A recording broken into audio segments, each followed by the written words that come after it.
My name is John Laesch. I'm running for mayor of Aurora, Illinois. I wanted to address the recent uptick in crime and violence in our city and assure fellow residents that I'm committed to bringing our city back together to make sure that our neighborhoods are safe and that our government and our economy works for everyone. Without question, 2020 was a difficult year for our nation and our city. Sadly, 2021 is off to a rough start. Even on New Year's Eve, 2 men were shot while driving down the street, and only one survived. And here we are a few weeks later, and our community is already dealing with several more incidents that have left our neighbors seriously injured or dead. And behind each tragic headline, numerous lives are torn apart, families hurt from the loss, and it feels like our community is unraveling. I hear fear in people's voices as I go door to door or from people who contact my campaign. Many of them are taking precautions, installing video surveillance systems, and participating in neighborhood watches. Our nation and our city are still reeling from the pandemic, tossed into uncertain times where people are facing new fears that many of us never imagined. Economic insecurities and job loss, food insecurities, and the potential loss of housing. While some are calling for more dollars to the police, others in our community still face racial profiling and harassment. The latter of these have eroded the trust between community and police, and we must rebuild this trust. We all want safe neighborhoods, good schools, good jobs, and easy retirement.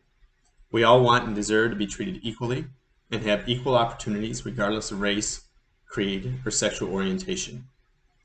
We are witnessing a failure of leadership right now when it comes to the insecurities that we as a nation and a city are facing. Good paying jobs are scarce. Budget cuts to youth services have reduced after school activities. COVID has presented new challenges and devastations. Violent crime is more prevalent, and we're living through a crisis. Right now, we need new, strong leadership that is capable of taking our city in a different direction. To look forward, we have to look back and ask ourselves, how did we reverse the trend in the early 90s, those years when Aurora sadly recorded 25 to 30 murders a year? It was not a simple answer then, and it is not a simple answer now. As your next mayor, I'm offering a 3-pillar approach to keep our neighborhoods safe and bringing our communities together. These 3 pillars include a focus on crime prevention, a focus on addressing poverty with better paying jobs, and a focus on rebuilding the relationship between community service officers and the people who live in Aurora. First, crime prevention. I mentioned earlier that simply bolstering the police budget will not address the recent rise in crime. If you think about it, the role of the police is to show up after the crime has been committed, tasked with solving the crime and holding the offender accountable. I also want to restore the budget for youth services and build better relationships with other nonprofits and governing bodies like the Fox Valley Park District, our schools, and the Aurora Township government to provide safe places for kids to go after school, to receive help with their homework, enjoy a pickup game of basketball, volleyball, or soccer, and provide exposure to art and theater. We need to hire positive role models to staff these locations and invite community volunteers who want to serve in this capacity. And that includes, I've found, a number of former gang members who served time and are hungry to reach our youth, so the next generation does not make the same mistakes that they made. Just as a budget item, the youth services budget here in Aurora has seen dramatic cuts.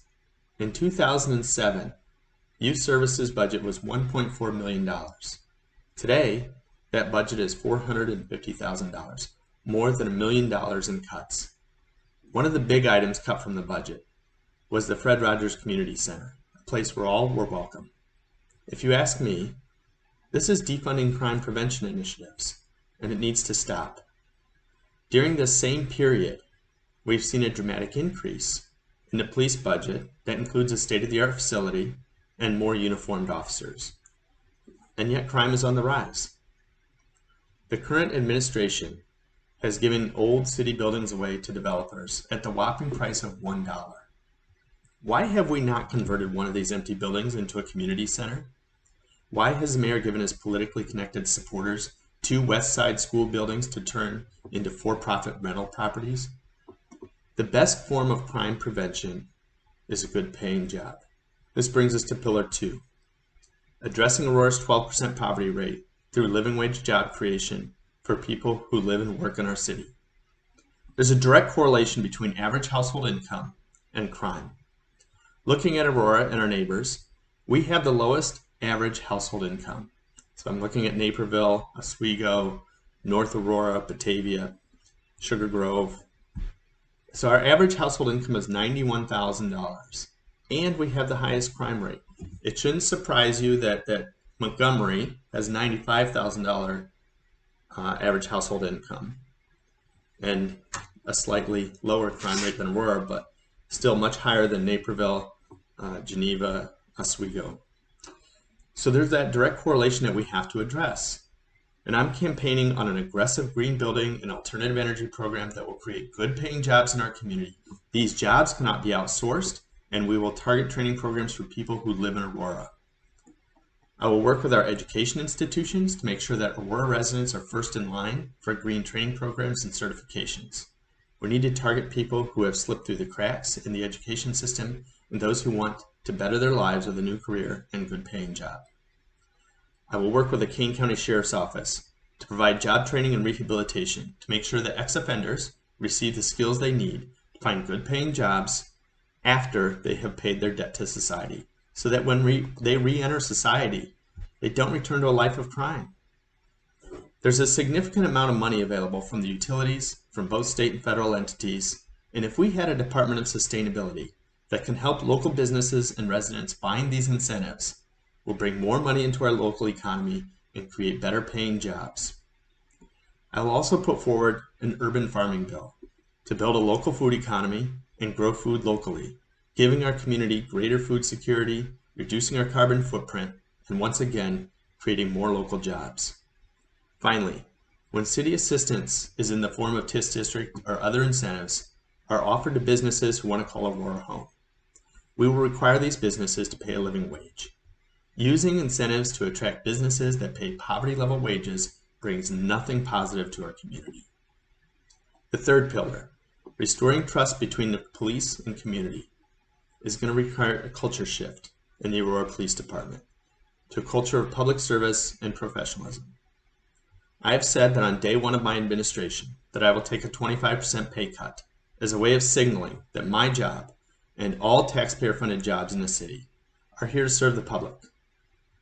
I have a number of proposals to help rebuild this trust and change our culture. First, the current police chief, or next police chief, if Chief Seaman chooses not to stay in Aurora, will receive professional development training that is focused on cultural change. If we want to change our culture, we need the person responsible for this change to have the necessary training to do so. Second, I support residency for new hires in the police department. Voters have indicated clearly that they feel safer when their neighbor's a police officer. I don't know if this issue will be resolved before I assume the job of mayor, but I believe the current administration is working on a stipend for police to live in Aurora. I will also push a grow your own plan to recruit young police cadets from Aurora schools so the next generation of APD officers come from Aurora, care about Aurora, and reflect the cultural diversity of our city. I'm a strong advocate for community policing. I will encourage and incentivize our women and men in uniform to attend community events to build relationships with the people in the areas they serve. I will not tolerate police brutality or discrimination in our police force, and we will expect a higher level of professionalism from those who serve in uniform. As a military man who served in a foreign country, I was always expected to carry myself in a way that reflects pride in the uniform and someone who is considered an ambassador to the United States of America. We need to expect the same professionalism from those who wear the APD uniform. And as the mayor of this city, I will do my best to set an example by treating all people equally and with dignity and respect. If we can rebuild this trust, I feel that people will feel more comfortable calling the police when they see suspicious behavior. Both police and residents will be more engaged in directing at-risk youth towards positive role models in our youth centers. And if we all treat our neighbors like family, we stand a chance of rebuilding Aurora after the pandemic into a strong, thriving city. I believe that the City of Lights can be a beacon of hope for our great nation, and I'm committed to this cause. I cannot do it alone. I will need your help, your support, and your engagement. My name is John Laesch. I'm running for mayor of Aurora. I'm asking for your vote on April 6th. Together we can rebuild our communities with greater safety, security, and economic opportunity for all. Thank you.